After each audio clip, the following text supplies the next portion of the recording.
नमस्कार, मेरा नाम है नवीन कुमार नंदन।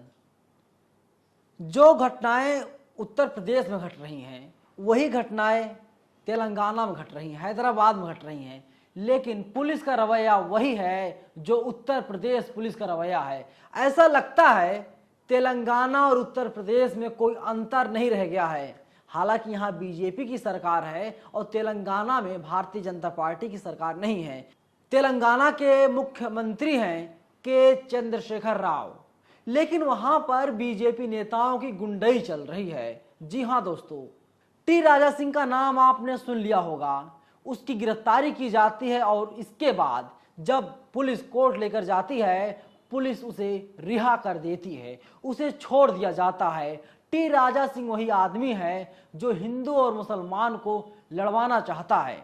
कुछ दिनों पहले अभी टी राजा सिंह का विवादित बयान सामने आया था, जिसमें नबी को गाली दे रहा है। पैगंबर साहब को अपशब्द कहने का काम टी राजा सिंह कर रहा है। लेकिन सोचिए दोस्तों, तेलंगाना में क्या हो रहा है। मैं इसलिए कह रहा हूं क्या हो रहा है क्योंकि वहां की पुलिस मुसलमानों को घर से निकाल करके उन्हें पीटने का काम कर रही है। दोस्तों, अब आप ही बताइए, पैगंबर साहब को जब कोई व्यक्ति गाली देगा तो क्या मुसलमान समुदाय सड़क पर नहीं आएगा?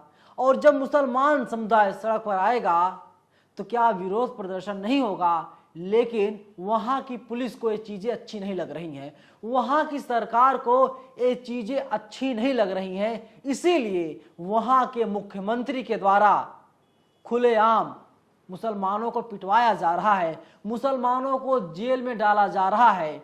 वीडियो सामने आया दोस्तों तेलंगाना से। उस वीडियो को हम आपको तो नहीं दिखा सकते, लेकिन उस वीडियो में साफ देखा जा रहा है वहां की पुलिस पहुंचती है और मुसलमानों के घर पर धावा बोल देती है। तेलंगाना की पुलिस अपने पैरों से दरवाजे को तोड़ने का काम कर रही है, और जब दरवाजे को तोड़ने में तेलंगाना की पुलिस सफल हो जाती है, इसके बाद मुसलमानों को बाहर निकाला जाता है और उन्हें डंडे से मारा जा रहा है, उन पर लाठियों की बरसात की जा रही है। क्या अब मान लिया जाए तेलंगाना के मुख्यमंत्री ने वहां की पुलिस को खुली छूट दे रखी है, या फिर बीजेपी के नेताओं को अधिकार मिल गया है मुसलमानों के खिलाफ वे लोग जहर और नफरत भरने का काम हिंदुओं में करेंगे और वहां पर हिंदू मुसलमान होता रहेगा।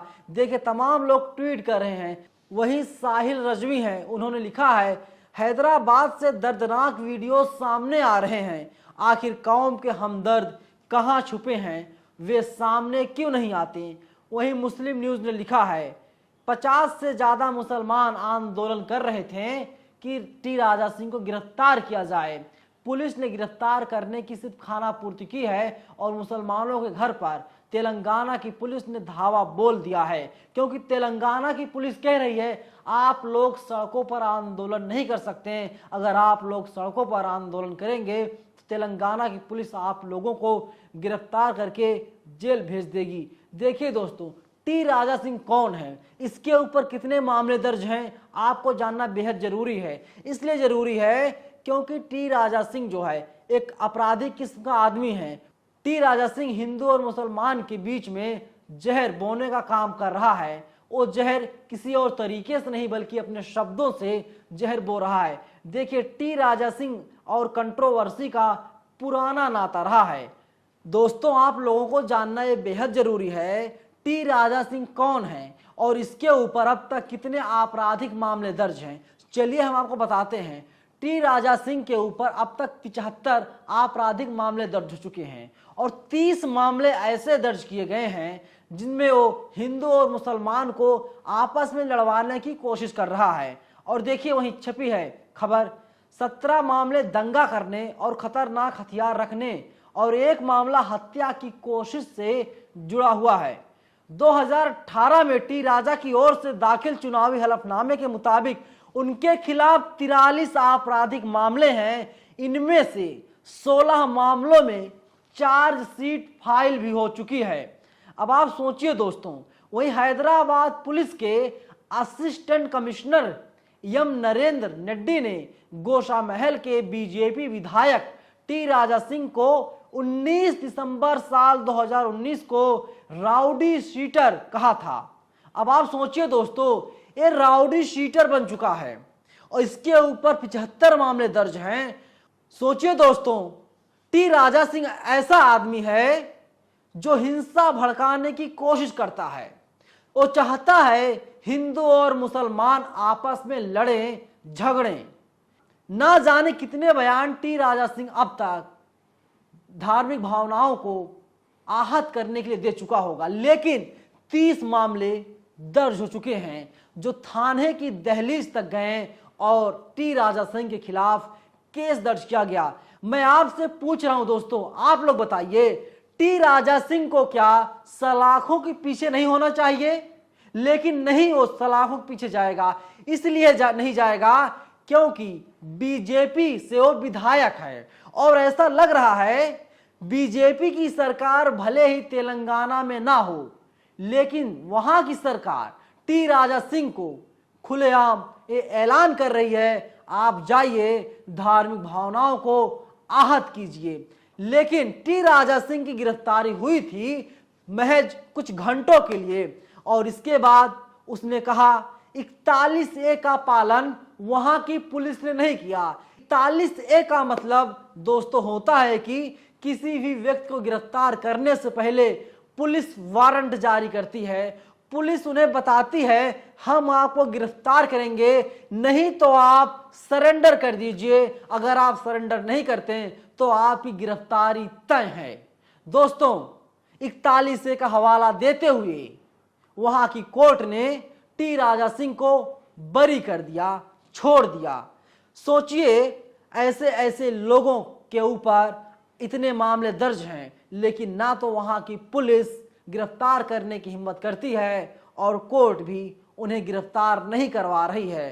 तो वहीं ओवैसी ने ट्वीट किया है। ओवैसी ने ट्वीट करते हुए दोस्तों लिखा है कि पूरे मामले में मैं नजर बनाकर रखा हुआ हूं। 90 प्रदर्शनकारी थे, उन लोगों को गिरफ्तार किया गया था। फिलहाल उनमें से शाह अली बंदा आशा टाकीज को रिलीज कर दिया गया है। वहीं देखिए दोस्तों, शाहिल रजवी ने यह भी ट्वीट किया है, क्या झारखंड, क्या उत्तर प्रदेश और क्या तेलंगाना सब मिले हुए हैं, दोषियों को आजाद घूमने देते हैं और सब मिलकर आका के दीवानों पर लाठियां बरसाते हैं। देखिए दोस्तों, अभी एक मामला सामने आया था, आपको याद होगा नुपुर शर्मा का। नुपुर शर्मा क्या कर रही थी? विवादित बयान दे रही थी। टाइम्स नाउ जैसे चैनल पर बैठ करके नबी को खुलेआम गाली देने का काम कर रही थी और उसी गाली को टी राजा सिंह ने दोहरा दिया। टी राजा सिंह को जमानत मिल गई, जेल से छूट गया। महज कुछ घंटों के लिए वह जेल में बंद था।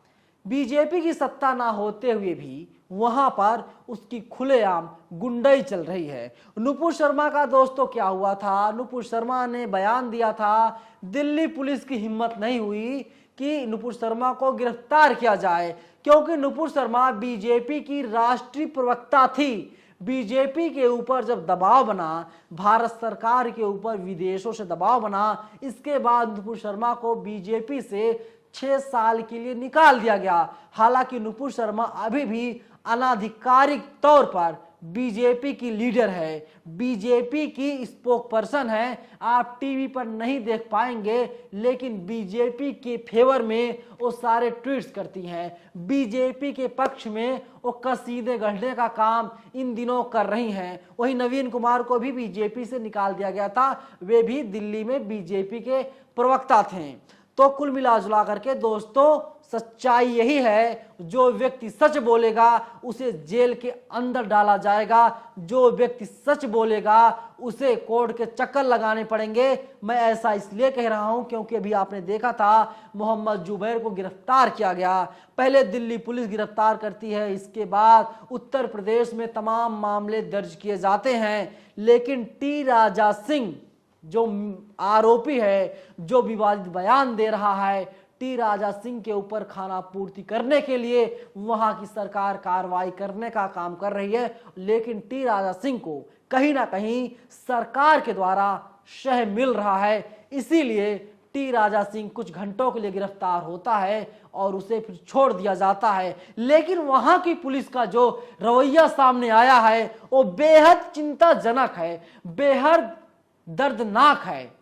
पुलिस को किसने अधिकार दे दिया कि मुसलमानों के घरों में जाकर के, मुसलमानों की बस्तियों में जाकर के वहां पर उनके दरवाजे को पीटेगा? वहां पर पुलिस वाले जाएंगे और मुसलमानों को गिन गिन कर बाहर निकाल करके मुसलमानों पर डंडे बरसाएंगे? ये कहां का न्याय साहब? ऐसा लग रहा है तानाशाही रवैया सरकार ने अपना लिया है। ऐसा लग रहा है पुलिस को खुली छूट दे दी सरकार ने, तभी तो ऐसा हो रहा है। अगर वहां की सरकार जरा सा भी सचेत और अलर्ट होती तो इस तरीके की कार्रवाई मुसलमानों के ऊपर पुलिस ना करती। जो मुख्य आरोपी है उसे शह दिया जा रहा है और जो प्रदर्शनकारी हैं उनके ऊपर लाठियां बरसाई जा रही हैं, उनको सलाखों के पीछे भेजा जा रहा है। ये कहां का न्याय है साहब? दोस्तों, आप लोग क्या प्रतिक्रिया है? अपनी प्रतिक्रिया आप लोग हमें जरूर बताइएगा। ऐसा लगता है उत्तर प्रदेश, मध्य प्रदेश के जैसे हालात अब तेलंगाना में भी बनने जा रहे हैं। शुक्रिया।